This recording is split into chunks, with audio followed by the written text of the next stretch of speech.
Hey, good morning, everyone, and Happy New Year. This is the first devotional of the new year that I've done. I've been on the road, so blessings to you all who are watching.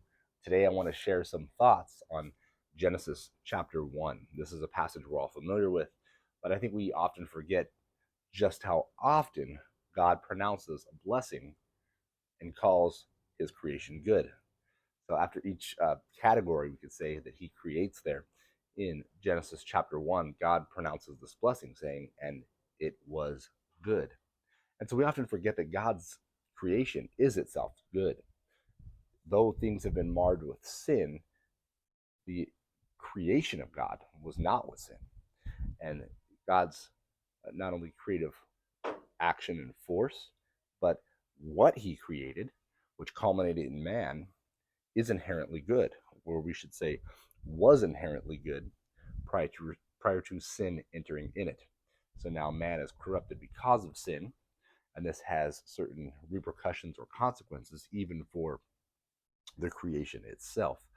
But nothing that God has made is inherently bad. And this is important for us to remember as we go about this new year, as we look around us. We're going to see corruptions of God's creation, people twisting God's creation for evil. But none of those things are evil in and of themselves. God's creation itself is good and grand and wonderful and should be appreciated. And so let us make sure we don't somehow uh, try to split up and say this is something good, this is something bad. Everything God has made is good and for a purpose. What we need to do is say, look, this is being used for the wrong purpose, in the wrong way that God has intended.